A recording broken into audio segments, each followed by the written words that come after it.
हम आपको सीधे कीव लिए चलते हैं। कीव में गौरव सावंत लगातार बने हुए हैं। हम जरा यहां से चलकर निकलते हैं और देखते हैं कि कीव में किस जगह पर इस समय गौरव सावंत है।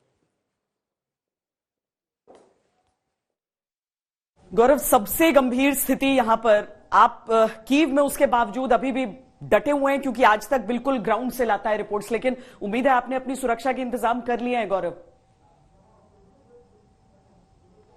बिल्कुल श्वेता, हमें पता है कि यहाँ सबसे पास बंकर कहाँ है। किसी भी इमरजेंसी में हम सीधा उस बंकर में जाएंगे, लेकिन हम ये चाहते थे कि हम कीव से ही रिपोर्टिंग करें ताकि हमारे दर्शकों तक हम सबसे ऑथेंटिक, सबसे सटीक खबरें लाते रहें, और ये भी कि किस तरह का प्रयास चल रहा है भारतीय छात्र छात्राओं को वापस लाने के लिए। श्वेता, हाँ, नहीं, क्योंकि एक्चुअली वही जिस फॉग ऑफ वॉर की हम बात करते हैं ना कि पता नहीं कौन सी खबर आ रही है, सही है गलत है, तो अगर आप उस जगह पर हैं, सुरक्षित एक बंकर ढूंढ लेते हैं, क्योंकि रशिया ने जो अपनी तरफ से अभी तक किया है गौरव, वो पुतिन बिल्कुल वही चीज जमीन पर कर देते हैं।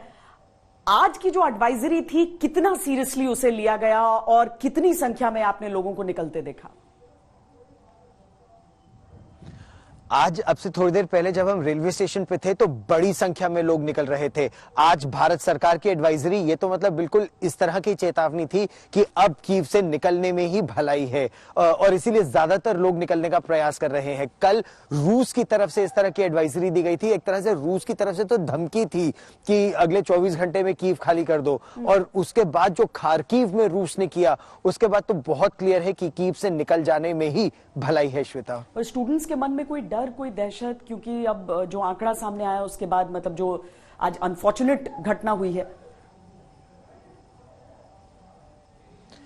डर तो बहुत ज्यादा है। डर, अनसर्टेनिटी, पैनिक और गाइडेंस, लैक ऑफ गाइडेंस, क्योंकि शुरू में ही जब एडवाइजरी थी उसी समय अगर निकल जाते तो सहूलियत हो जाती। उस समय फ्लाइट्स भी जा रही थी, लेकिन उस समय उनके मन में यह अनिश्चितता थी। जब हम लोगों ने उन बच्चों से बात की, क्योंकि हम लोग तो इस कॉन्फ्लिक्ट को शुरू होने से पहले ही आ गए थे, और चाहे वो कीव हो या अलग अलग जगह हो, जब बच्चों से बात की, वो कह रहे थे हम जाना तो चाहते हैं, लेकिन हमारी क्लासेस ऑनलाइन नहीं है तो कैसे जाए। फिर वो कह रहे थे कि हमारी डिग्री कैसे मिलेगी, हमारे प्रैक्टिकल्स कैसे होंगे, खासतौर पर जो 5th ईयर के बच्चे हैं, एमबीबीएस की डिग्री मिलने से पहले उनको प्रैक्टिकल्स करने हैं। तो उस सब में इतनी अनसर्टेनिटी थी कि इसी सब में एकाएक हमला शुरू हो गया, और इतना तीव्र अब हमला हो गया है कि अब निकले तो निकले कैसे। तो बहुत बहुत ज्यादा अनसर्टेनिटी और डर है इस समय, खासतौर पर इस घटना के बाद खार्किव। आपका कॉन्फ्लिक्ट कवरेज का जो एक्सपीरियंस है वो क्या कहता है इस समय, इस मौजूदा युद्ध को देखते हुए?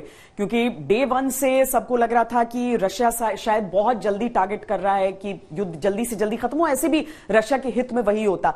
अब इस समय का जो संघर्ष है और जिस तरीके से इंटेंसिफाई कर दिया गया है, कीव के बिल्कुल नजदीक रशियन फोर्सेस पहुंच चुके हैं, तो आपका एक्सपीरियंस कुछ आपको समझ में आ रहा है कि क्या हो सकता है ग्राउंड पे अभी?